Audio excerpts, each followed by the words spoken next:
Here's what nobody will tell you about the world's most popular drink.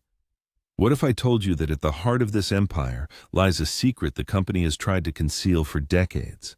A secret linked to one of the most famous drugs. The story of Coca-Cola isn't just a tale of success, it's the story of how a cocaine-laced addiction remedy accidentally became a symbol of America. In this video, we'll trace its journey from a coca field in Peru to a pharmacy counter in Atlanta. We'll uncover the original recipe and find out how much cocaine was actually in a single bottle. And by the end, I'll reveal a fact that connects Coca-Cola to drug cartels even today. Or rather, not cartels, but the U.S. government. We'll show you a unique DEA permit that makes Coca-Cola an absolutely exclusive player in this field. Watch until the end, and you'll never look at that red can the same way again. First, we'll meet the creator, a war veteran who battled his own addiction. Then, we'll break down the two controversial ingredients that gave the drink its name and its effect. It was a perfect storm of stimulants that Pemberton brewed in a single glass. We'll see how ingenious marketing transformed a medicine into a family beverage, and most importantly, we'll discover when and why cocaine disappeared and what replaced it. The year is 1886, Atlanta. John Pemberton isn't a businessman, he's a pharmacist and a Confederate veteran, severely wounded in battle. At the Battle of Columbus, he suffered a saber wound to the chest that left him with chronic pain for life. To dull this pain, he became addicted to morphine.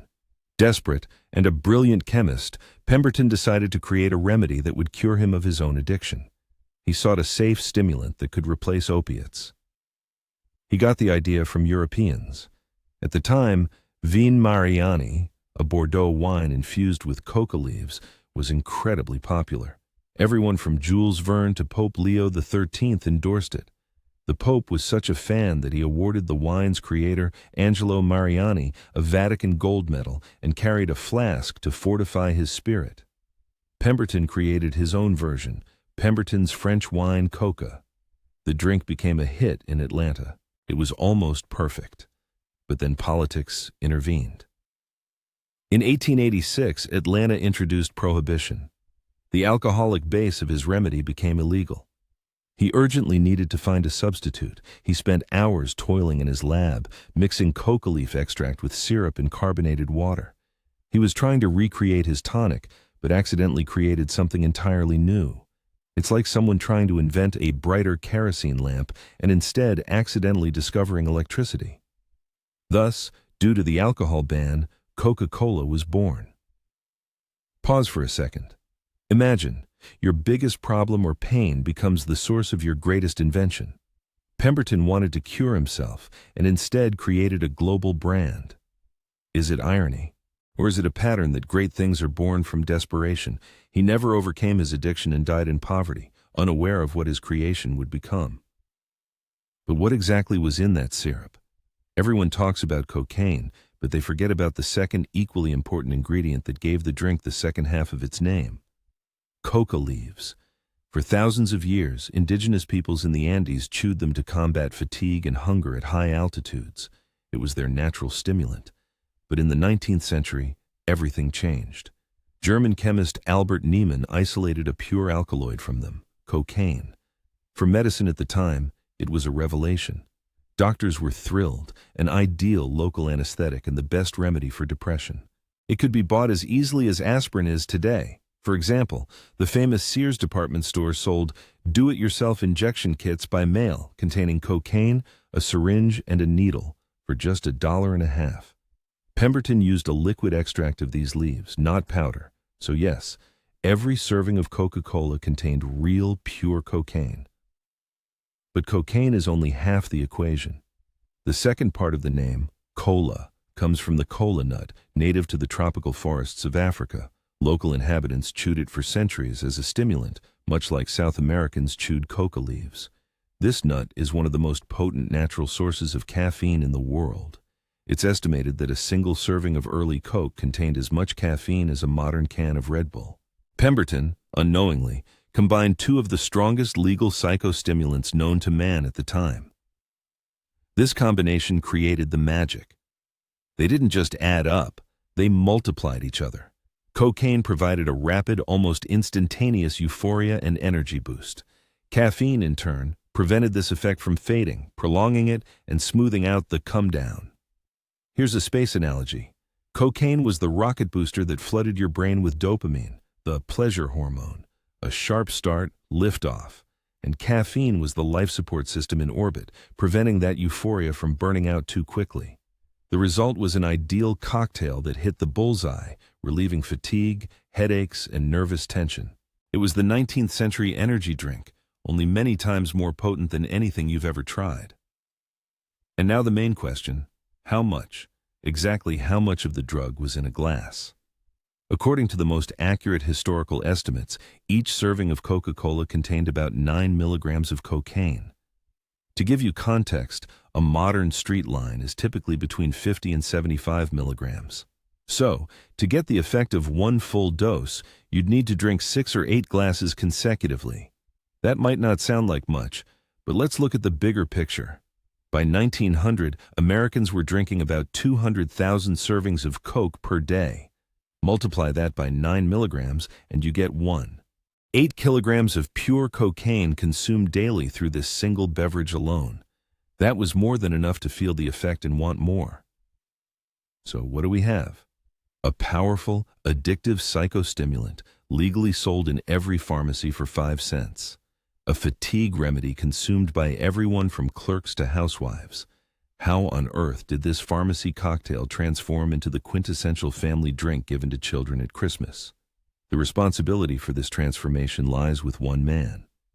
After Pemberton's death, businessman Asa Candler bought the rights to the formula for a pittance, about $2,300.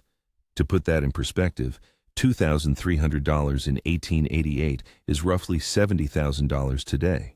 For that sum, he acquired a brand now valued in the hundreds of billions. Candler understood. The future wasn't in medicine, but in a mass-market beverage. The first thing he did was to make the formula a secret. He bought all of Pemberton's records and, legend has it, burned them.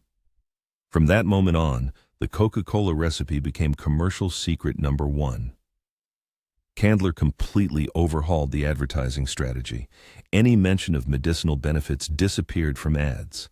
New slogans emerged, delicious and refreshing. He shifted the focus from utility to pleasure. He hired the first Coca-Cola cover girl, actress Hilda Clark. Her face adorned all promotional materials, transforming Coke from a pharmacy concoction into a fashionable and desirable product. Coca-Cola ceased to be a medicine for the sick and became a drink for everyone. For people of that era, it wasn't considered drug use. Cocaine was legal and an ingredient in dozens of tonics. Going for a glass of Coke was similar to our trip to a coffee shop for an espresso, especially since a glass cost only 5 cents, a nickel.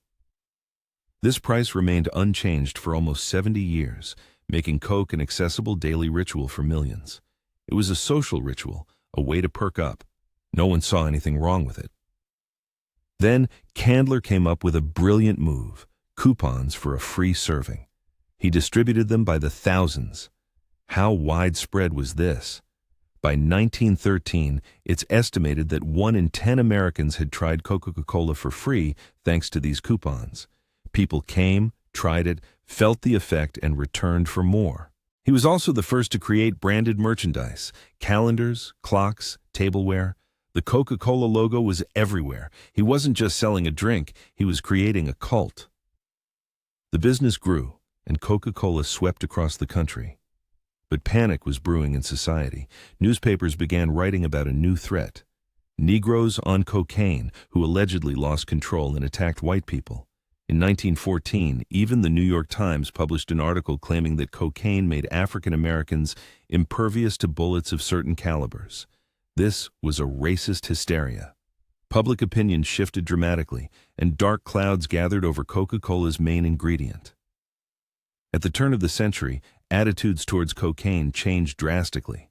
From a miracle drug, it transformed into a public enemy.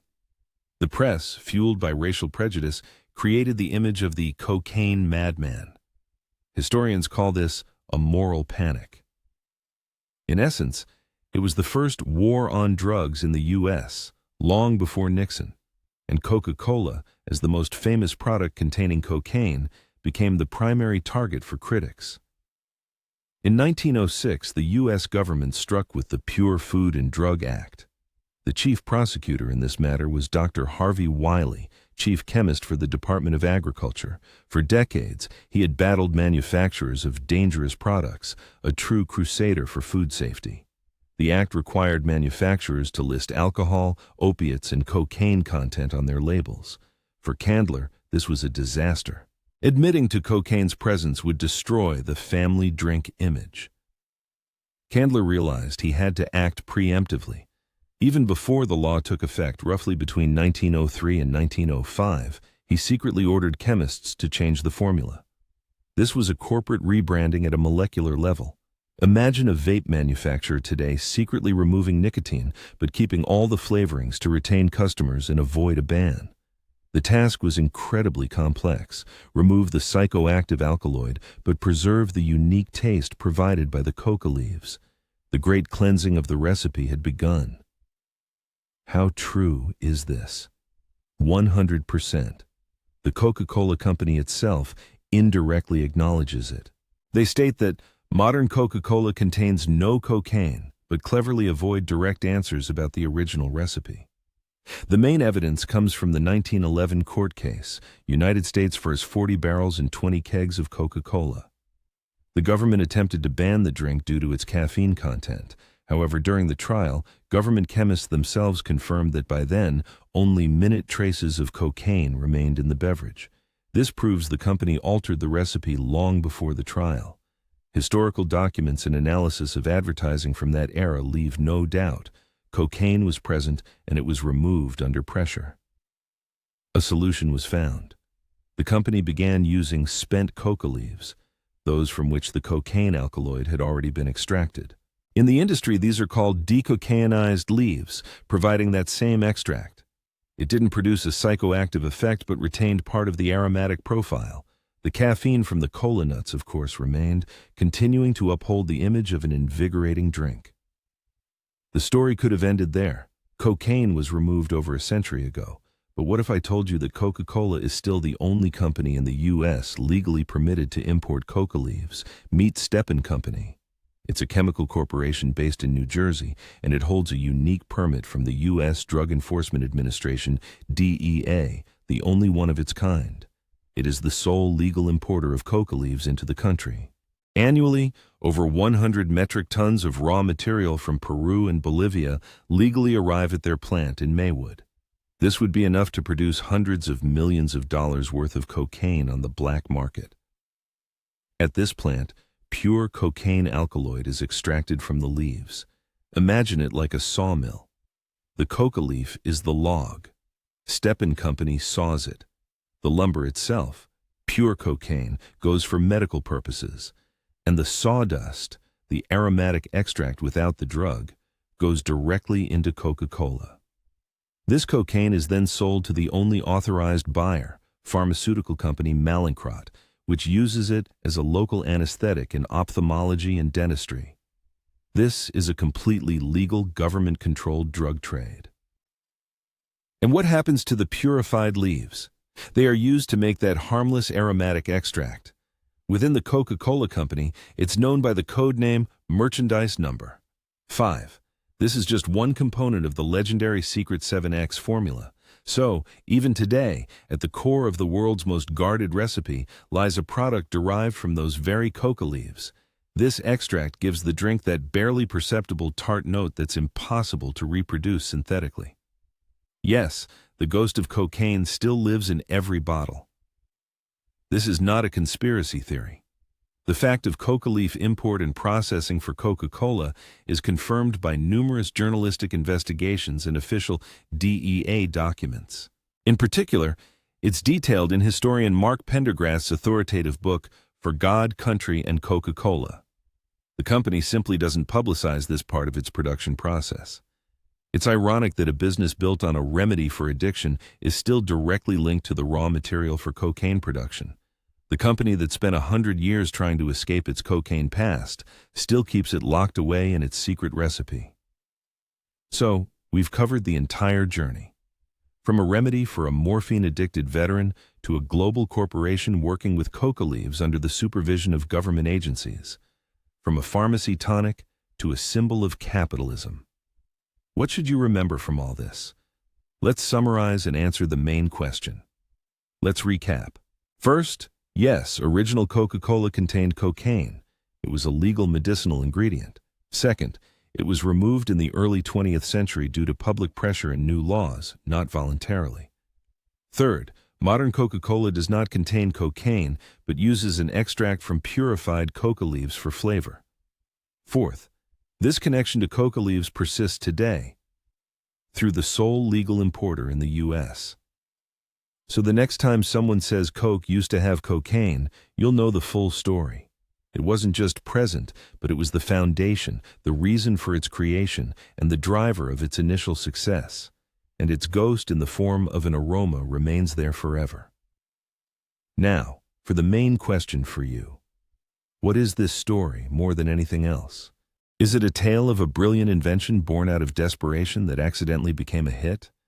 Or is it a story of cynical marketing that took a dangerous product and cleaned it up just in time to build an empire? Write in the comments just one word that you think best describes this story: invention or marketing.